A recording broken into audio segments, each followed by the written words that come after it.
News when you want it with Bloomberg News Now. I'm Amy Morris.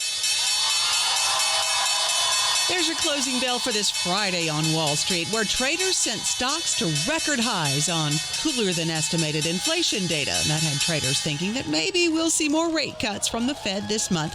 And of course, we bring in the closing numbers. We do it each day here at Bloomberg.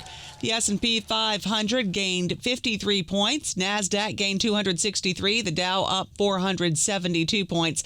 The 10-year Treasury yield at 3.99%. The 2-year yield at 3.47%. Now, we're going to bring you more on that inflation data just ahead. But first, the Trump administration has announced sanctions on the president of Colombia, intensifying a clash with the Latin American country over alleged drug trafficking.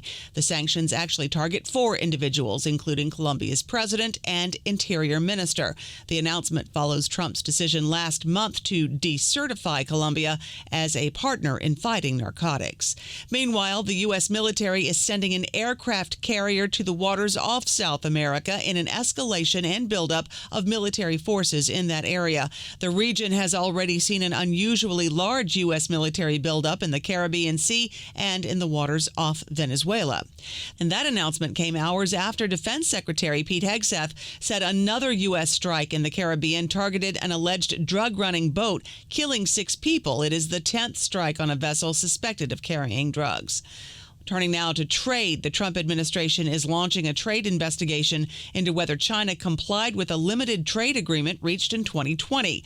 That investigation will examine whether China has fully implemented its commitments under the Phase 1 agreement and what action should be taken in response.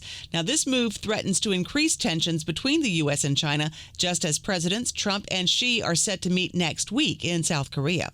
Now, as for the inflation data that pushed markets to record highs, underlying U.S. inflation rose by less than expected in September, keeping the Fed on course to lower interest rates next week. Bloomberg's Michael McKee. Food prices, and this has been something that people have been worried about, only up 0.2 after being up 0.5 in the month of August. Energy prices, in terms of gasoline, up 4.1%. That added to inflation definitely. It was only up 1.9% the month before. And the Social Security cost of living increase will go up by 2.8% next year, which translates to an average increase of about $56 per month for retirees.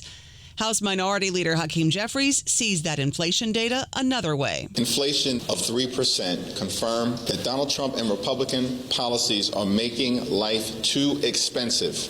And now, because of the Republican refusal to extend the Affordable Care Act tax credits, tens of millions of Americans are receiving notices right now that their health care premiums are about to skyrocket. Day 24 of the government shutdown, and now some federal employees have missed full paychecks for the first time since the government shut down October 1st. Now comes word the Pentagon has received an anonymous $130 million donation to pay the military during the shutdown. Federal law generally forbids people from making earmarked gifts to the government, and the money cannot be spent without a congressional appropriation.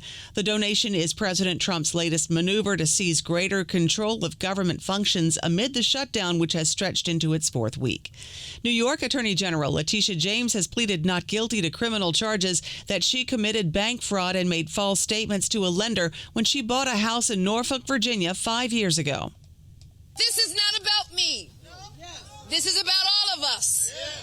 And about a justice system which has been used as a tool of revenge and a weapon against those individuals who simply did their job and who stood up for the rule of law. James is the highest-ranking Democrat to be indicted as part of President Trump's efforts. Former FBI Director James Comey and former National Security Advisor John Bolton, both Republicans who are perceived to be Trump's political enemies, have also been indicted on various charges, and they've pleaded not guilty. That's news when you want it with Bloomberg News Now. I'm Amy Morris. This is Bloomberg.